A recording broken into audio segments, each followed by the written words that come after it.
I'm 82 years old. That's what I've got.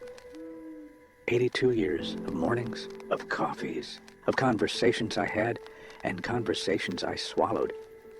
And if you're listening to me right now, I need you to stop what you're doing.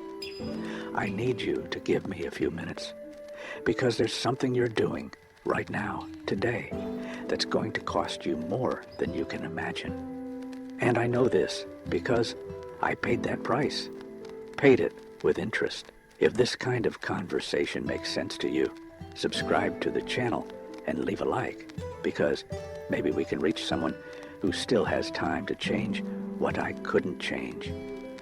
My name is Harold Eugene Mitchell. I was born in a rural county in Tennessee, the kind of place where everybody knows everybody and nobody has much, but nobody goes hungry either. My father was a quiet man, worked at a sawmill, came home with sawdust in his hair, and barely spoke during dinner. My mother was the opposite, talked up a storm, hugged us for no reason, said she loved us every time we walked out the door. I thought it was too much, thought she was being dramatic. I grew up more like my father, learned to keep things inside, learned that a real man shows love by providing, not by talking. I worked 43 years as an accountant at a trucking company in Memphis. 43 years checking numbers, closing balance sheets, making sure the books added up. And you know what I did with my own money? Saved it like my life depended on it.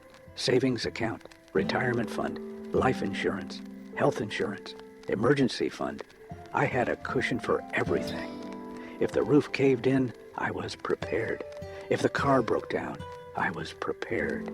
If I lost my job, I was prepared. But you know what I wasn't prepared for? A Tuesday morning in 1994.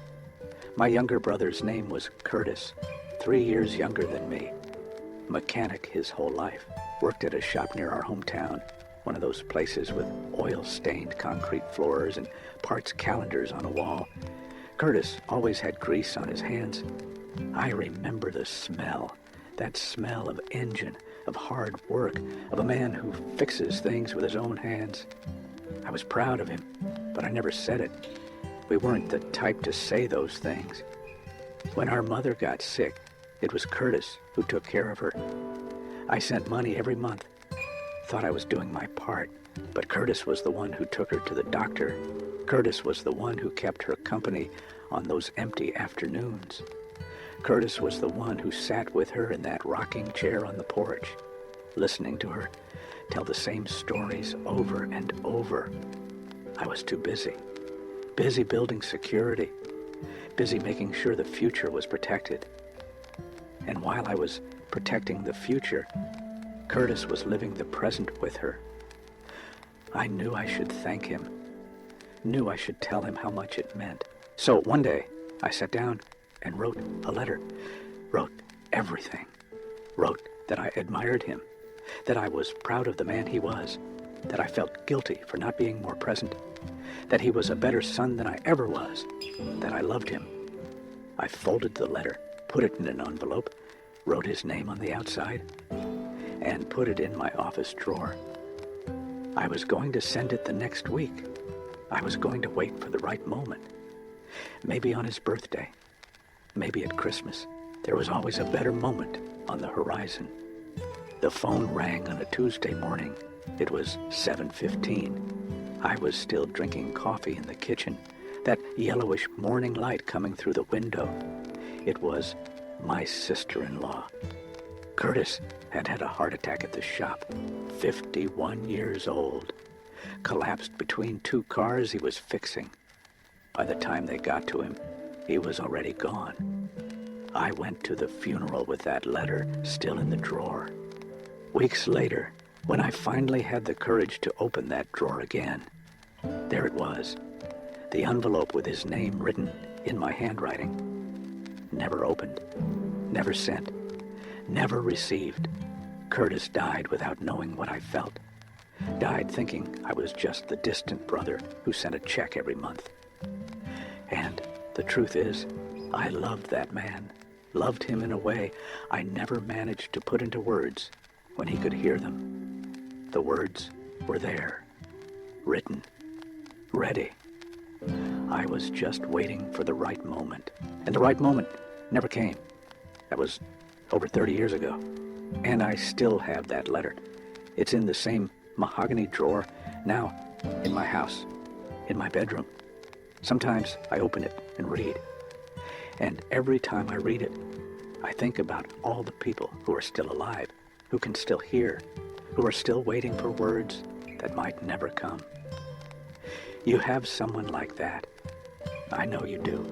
Someone you love and don't say it. Someone you admire and never told them. Someone who made a difference in your life and doesn't know it.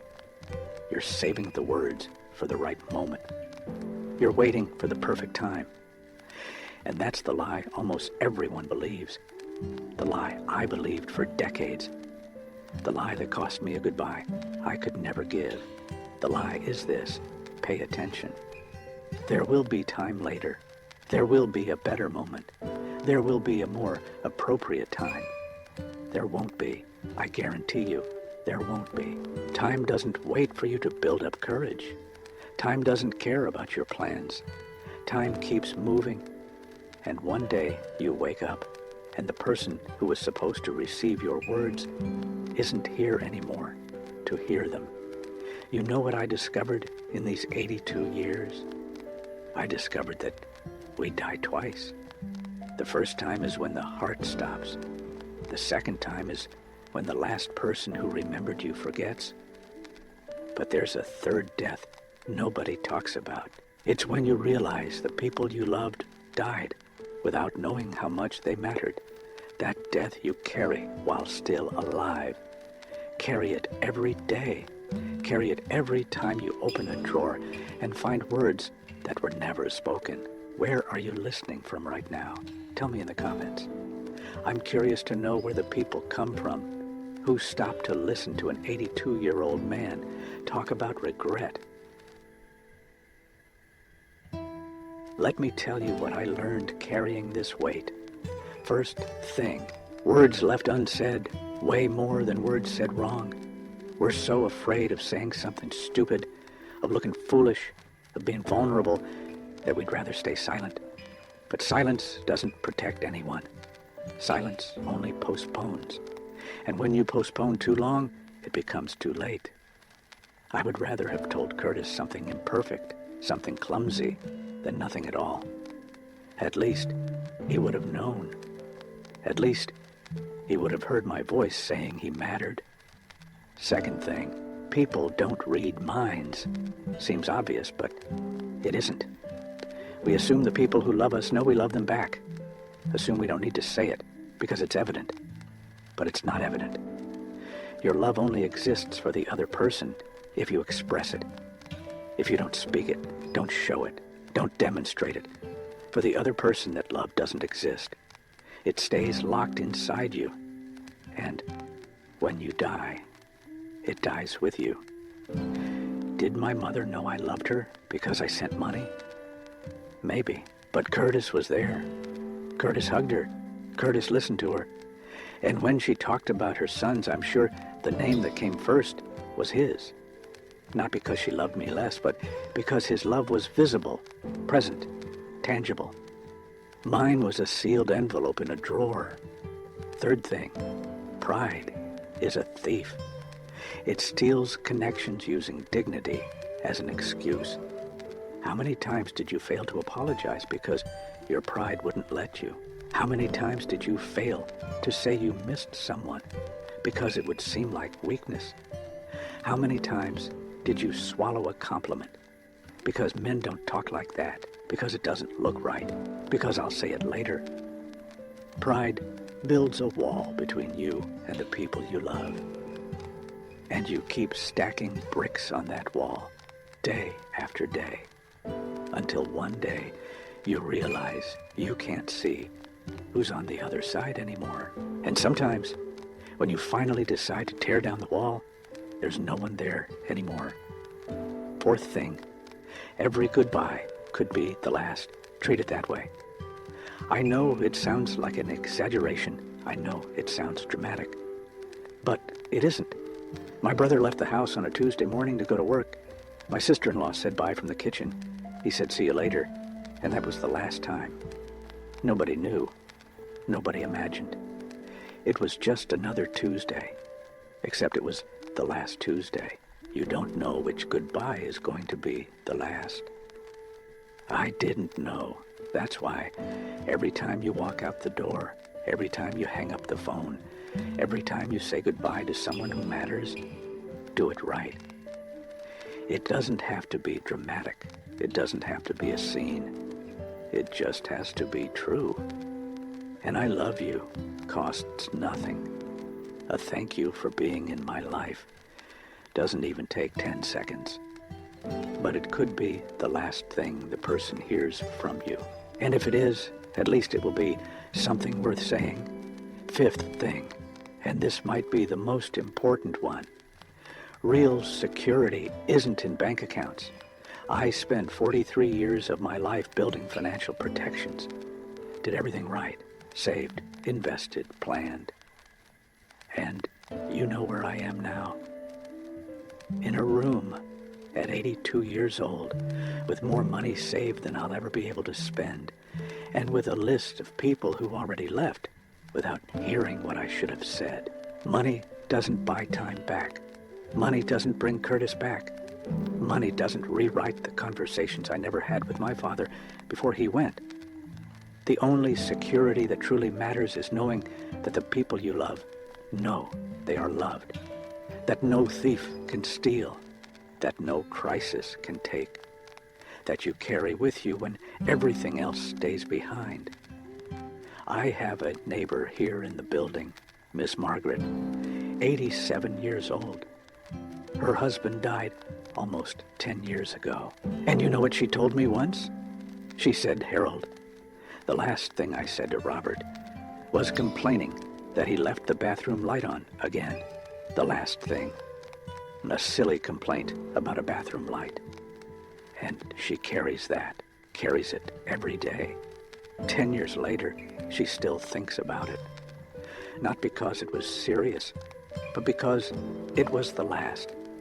We don't choose which conversation is going to be the last, but we do choose how we treat each conversation while we still can. Choose whether to complain or be grateful, whether to criticize or praise, whether to hold back or speak up. Look, I'm not saying you need to become a different person. I'm not saying you need to go around hugging everyone and declaring love in public. Everyone has their own way. My father never said "I love you" out loud, but he showed it in other ways. Showed it by working hard, showed it by being present, showed it with small gestures that only those paying attention would notice. The problem isn't the way. The problem is the postponing, the waiting, the idea that there will always be time later, because there won't be. Are you waiting for the right moment to tell your mother how much she means to you? To thank that friend who helped you when no one else would? To apologize to someone you hurt? To tell your children you're proud of them? The right moment is now. It's today. It's before the phone rings on a Tuesday morning with news that changes everything. I'm going to tell you one last thing. After Curtis died, I changed. Didn't change overnight. It wasn't some magical transformation. It was gradual. I started saying things I used to swallow. Started calling people just to say I was thinking of them. Started ending conversations differently. And at first it was strange. People found it odd. My wife asked me once if I was sick, because suddenly I was saying things I'd never said before. But I wasn't sick. I was awake. Awake too late for Curtis, but in time for other people, in time for my wife, for my children, for my grandchildren, in time for friends who are still here. And you're in time too. Whoever came to mind while you were listening to me, you can still talk to them. You can still say it. The drawer doesn't have to hold another letter that will never be read. 82 years old. That's what I've got. I don't know how many more I'll have. Nobody knows. But I know one thing. I'm not leaving here with words stuck in my throat. I'm not leaving any more letters in drawers. Whatever I have to say, I'm going to say it. And if it seems strange, let it seem strange. I'd rather seem strange than carry the weight of one more silence for the rest of the time I have left. So, here's my request for you. Today, not tomorrow, not next week, today. Talk to someone. Pick up the phone. Send a message. Go to them if you can. And say what you've been holding back. It doesn't have to be perfect. It just has to be true. Say you love them. Say you admire them. Say you miss them. Say you're proud. Say thank you. Whatever you've been putting off, say it now. Because now is the only guarantee you have. If this conversation touched something in you, subscribe and leave a like. Not for me, but so that maybe we can reach someone who's been holding on to words for too long. Someone who still has a letter in a drawer waiting for the right moment. And maybe, just maybe, that person will decide the right moment is now.